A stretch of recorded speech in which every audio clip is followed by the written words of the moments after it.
중국의 문화공정 파헤치기 2편입니다. 토노공의 후예이고 중국의 혈통이다. 파오차이가 바로 김치의 표준이라고 보도하게 한국이 김치 문제로 사사건건 다투는 것은 자신감이 없기 때문이다. 중국의 동북공정 프로젝트가 음식이나 음악과 같은 문화까지 확산되고 있는 겁니다. 중국의 문화공정 파헤치기 2편입니다. 중국은 한복도 자기네 나라 거라고 우기고 있어요. 2020년 10월 말이었습니다. 중국 모바일 게임 샤이닝 니케가 한복 의상을 한국의 전통 의상이라고 홍보를 했어요. 여기에 여러분 특이점이 있나요? 당연히 한복은 우리나라 거니까 지극히 아주 자연스러운 일인 거죠. 근데 중국 유저가 왜 중국 옷인 한복을 한국의 전통 의상이라고 했냐면서 항의를 했습니다. 정신 나간 거죠. 그러자 이 게임 회사에서 한복을 중국의 전통 의상으로 추정해서 올린 거예요. 이거에 대해 한국 이용자들이 항의를 하니까 갑작스럽게 한국 서비스를 종료했습니다. 그런데 예전부터 중국은 중국 드라마 같은 여러 매체에서 한복을 중국 옷인 한부의 일종으로 소개해왔어요. 일단 중국이 왜 이럴까요? 바로 중화사상 때문입니다. 1탄에서도 말했지만 중국은 56개의 다민족이 살고 있는 나라입니다. 이 중에서 중국 전통 민족인 한족은 90% 이상, 나머지는 다 소수민족이라고 했죠. 중국은 사실 굉장히 오랫동안 중2병에 걸린 나라였어요. 중국의 전통 민족인 한족만이 문화민족이고 나머지는 다 오랑캐라고 생각했거든요. 그래서 우리나라도 동쪽사는 오랑캐라고 불렀던 거예요.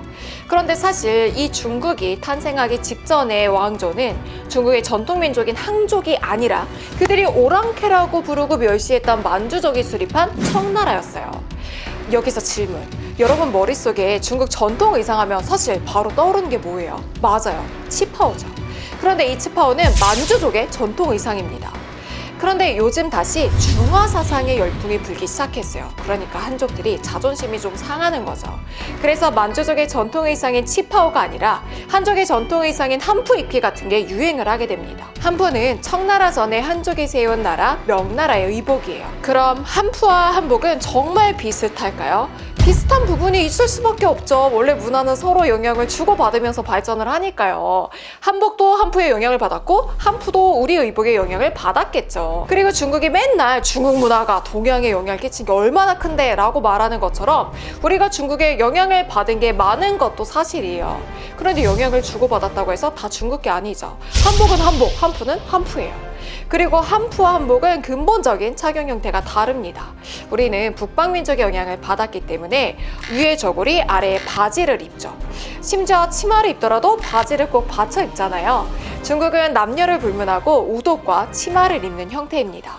중국은 고대 시대부터 바지를 야만적인 복장으로 취급했어요. 근데 여기에 더해 심지어 중국은 태극기도 자기네 나라가 만들어졌다고 하고 있어요. 한정거장이라는 중국의 퀴즈 프로그램이 있습니다. 이 퀴즈쇼에서는 20초 이내의 문제에 답을 말해야 하는 게임이 진행되는데요. 여기서 한국 국기를 만든 중국 외교가가 누구인가라는 퀴즈가 나온 거죠. 잠시 고민을 하는 모습을 보인 남성 출연자가 마젠창이라고 대답합니다. 그리고 진행자는 정답을 외치죠. 방송 후에 중국 현지에서는 기사가 쏟아졌는데 한국 국기는 사실 중국이 만든 것이다 라는 타이틀로 막 보도가 돼요. 여기에 중국 네티즌의 댓글이 더 가관입니다.